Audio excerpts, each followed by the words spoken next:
ในวันที่26มิถุนายน2026แขนงอุตสาหกรรมปรุงแต่งแผนกอุตสาหกรรมและการค้านครหลวงวิจันทร์ได้จัดกองประชุมปรึกษาหารือการคุ้มครองสุขอยู่ส่งเสริมการผลิตและจำหน่ายของบรรดาโรงงานผลิตน้ำดื่มในนครหลวงวิจันทร์ภายใต้การเป็นประธานของทานนางวรรณมณีพิมพ์สารหัวหน้าแผนกอุตสาหกรรมและการค้านครหลวงวิจันทร์มีทานวงเพชรราชบุตร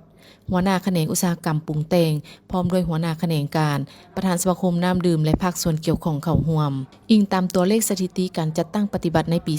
2025 นครหลวงวิจันทร์มีโรงงานผลิตน้ำดื่มทั้งหมด 251 แห่งซึ่งโรงงานเหล่านี้ได้ถูกจัดเข้าอยู่ในบัญชีผลิตเพื่อทดแทนการนำเข้าของนครหลวงวิจันทร์จำนวน 38 รายการติดพันกับแขนงอุตสาหกรรมและการค้าประกอบมี 16 รายการในด้านการคุ้มครองได้ปฏิบัติตามทิศ3สร้างโดยมีการแบ่งขั้นคุ้มครองอย่างจะแจ้งโดยได้มอบหมายให้องค์การอุตสาหกรรมและการค้าเมืองเป็นผู้รับผิดชอบคุ้มครองโรงงานขนาดน้อยโดยเฉพาะโรงงานผลิตน้ำดื่มตุกใหญ่18ลิตรและผลิตตุกน้อยขุ่นจำนวนหนึ่ง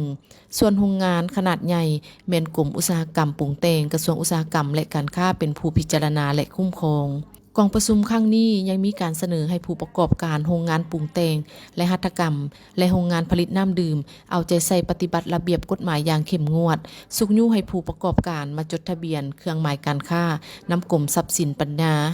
สุกยุให้ผู้ประกอบการมาจดทะเบียนเครื่องหมายการค้า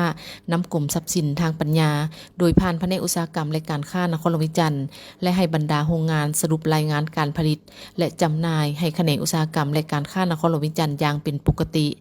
ซึ่งบรรดาผู้เข้าร่วมกองประชุมก็ได้มีการปรึกษาหารือและประกอบความคิดความเห็นเพื่อสุกยุให้แขนงการผลิตภายในมีความเติบใหญ่เข้มแข็งอย่างยืนยง